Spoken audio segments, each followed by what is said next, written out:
Tell him.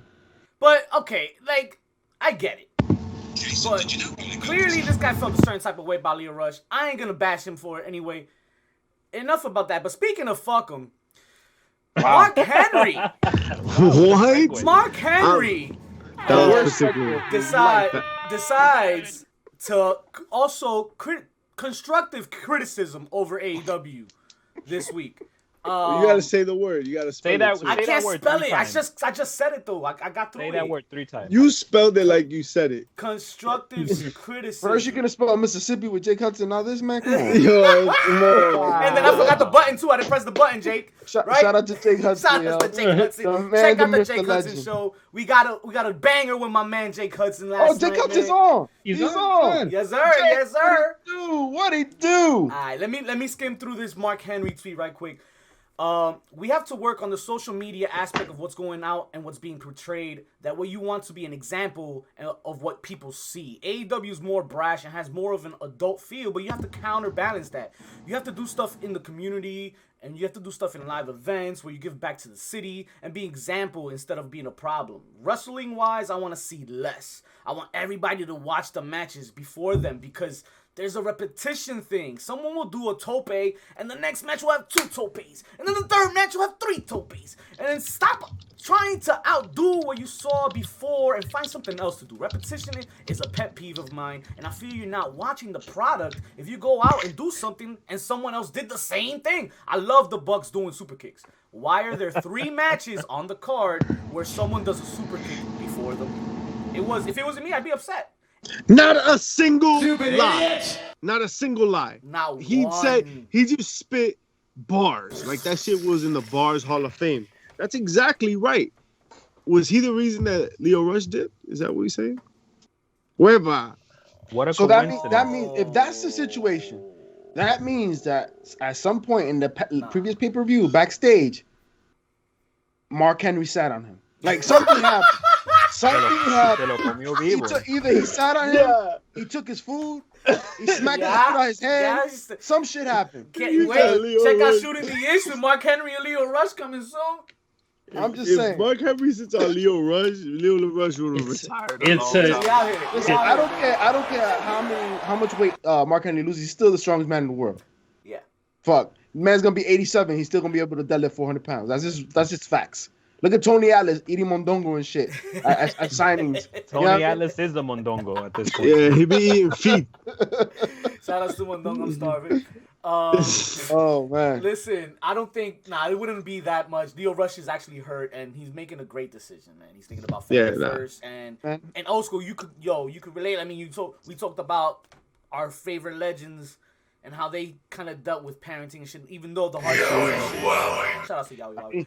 Yo, it's great that Leo's doing this. Man. Yo, if you look at Dark Side of the Ring, if you look at A&E's biography, there's something consistent with most of these reports. Yeah. The parenting, the absence in their children's lives, right? So the fact that he's thinking about that, man, hey, you have to respect that. Now he has other aspirations. He wants to be a rapper, wants to do the other. I mean, I guess he's taking a little bit from Enzo's book. Look out for Enzo's album that came out. Hey man, let's see what happens. Best of luck to him. Good riddance. Next man stand up, right? Ooh, I wish you didn't say that. Ha ha ha. Do you have any idea who the next man up is? Becky Lynch.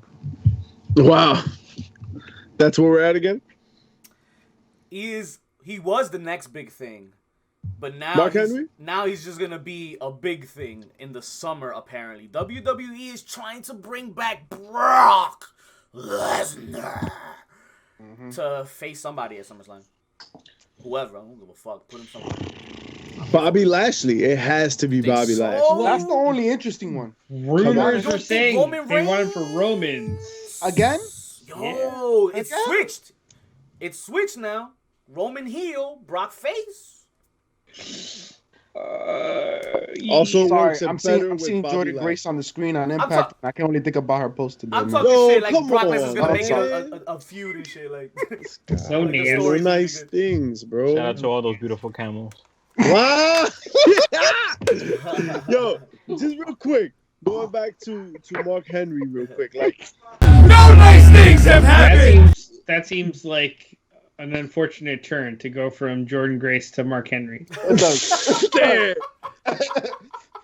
talking about world's strongest camels. We're talking about world's strongest man. All right, look. So Mark Henry world's strongest moose knuckle did not tell a single lie. Wow. Should anybody in AEW be opposed to any of those suggestions? Because those are the criticisms I have of AEW, you know, for the most part. Like the topes, all the gymnastic shit that just comes one after the other. Right. Like, he's basically saying, like, you don't have a story. You've got, like, this fucking just pop shot. Like, everything is just pop. So let's look for pops. We've mentioned this on the show many a times. Like, long gone are the days where the card is an entire story being told. Right. Everybody's trying to get their shit in.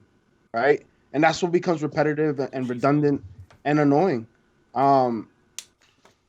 But there's still a place for that. I'm a firm believer there still is a place for that, because it's not like you're seeing that on the E. You're just seeing repetitive storylines, but the move sets are not really that repetitive, right? So, I mean, listen, AEW, keep doing what you're doing. They're going in the right direction. Is there room for improvement? Absolutely. Absolutely. But this is what I meant, yo. This is the brain that needed to be backstage. This is the mindset they needed back there. But they had something like this with JR, and they didn't listen to JR, and you can tell that JR is defeated, right? When he's like, I think that JR at this point in his life, he's a little out of touch with all those young guys. The thing is, they treat JR like Vince should be treated at WWE. That's what's happening. They're like, yeah, JR, we hear you, brother. Yeah, vete a dormir. Exactly. Go. Exactly. Go call Kenny the WWE champion. You know who else can't sleep though? -1. Coming out with Taya Conti all the time. Yo, that little man, we're gonna see some on screen. We're gonna see him grow up on screen.